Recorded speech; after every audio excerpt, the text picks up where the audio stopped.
Hagassner hat da was Einzigartiges geschaffen. Dieses Parkhaus repräsentiert die Zukunft des Bauens.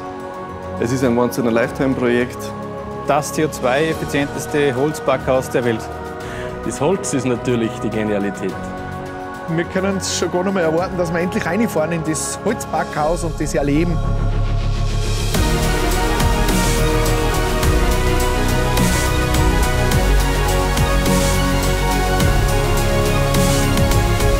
Wenn man das ganze Projekt gestartet hat, Service Center, das ist ja auf einem bestehenden Parkplatz gebaut worden. Und dass der weichen muss, das hat uns ein bisschen weh da am Anfang.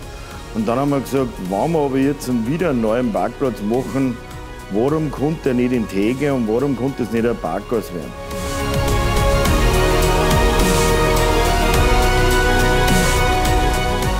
Das Thema Nachhaltigkeit ist ein Teil der Mission, dass man da einfach schaut, was kann man anders machen, was kann man besser machen.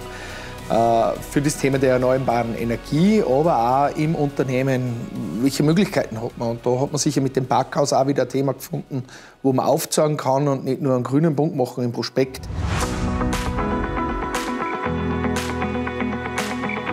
Der große Treiber für den Holzbau ist eindeutig die Nachhaltigkeit. Es geht darum, den CO2-Fußabdruck der Bauwirtschaft zu verringern, und dafür ist Holz das ideale Material.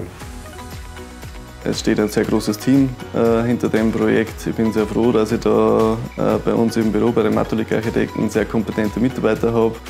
Ja, es ist natürlich absolut toll, wenn man das, was man plant und das, was vorerst nur am Papier ist, dann in der Wirklichkeit, in der Realität sieht und wie es gewachsen ist.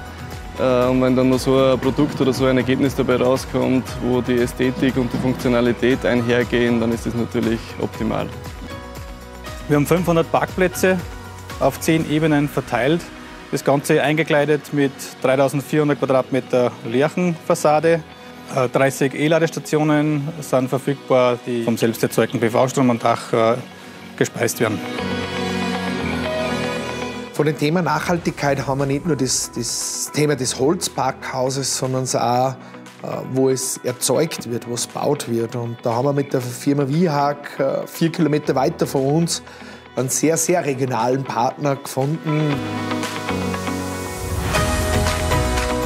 Die Nähe zum Projekt, zur Baustelle hat natürlich seine Vorzüge. Wir haben das dann auch in der Logistik berücksichtigt. Beim Parkhaus Hagassner wurden 2200 Kubikmeter BSH bzw. CLT verbaut und somit können wir ca. 1500 Tonnen CO2 einspeichern bei dem Gebäude. 2024 im Februar sind dann die Holzbauarbeiten gestartet und da sieht man dann wirklich Wochen für Wochen das Parkhaus wachsen. Es geht dann irrsinnig schnell, in 4 Tagen also eine Ebene, also 10 Ebenen, also kann man sich gut ausmalen, in 40 Arbeitstagen ist in Summe das Parkhaus dann errichtet worden. Also ich glaube, wie man hier ganz gut sieht, die Fassade ist ein Zusammenspiel aus Design und Funktionalität. Das ist einerseits der konstruktive Holzschutz für die Konstruktion im Hintergrund. Andererseits sieht man ganz gut, dass es zu 50% offen ist, die Fassade, dass wir eine gute Durchlüftung haben und so auch ein ganz gutes dynamisches Erscheinungsbild dann von diesem sehr markanten Baukörper zusammenbringen.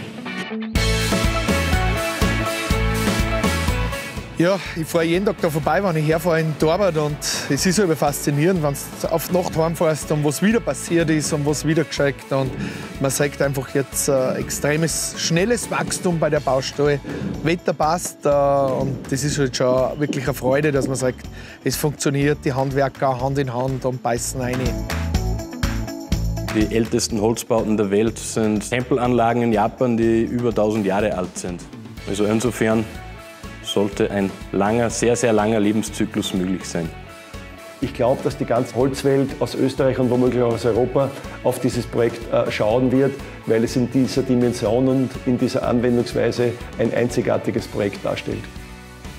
Die Regionalität, der Standard da in Weng, zu dem bekennen wir uns. Und da sind wir auch daheim und den werden wir auch immer weiterentwickeln, weil ich glaube, wir haben noch einige Visionen vor.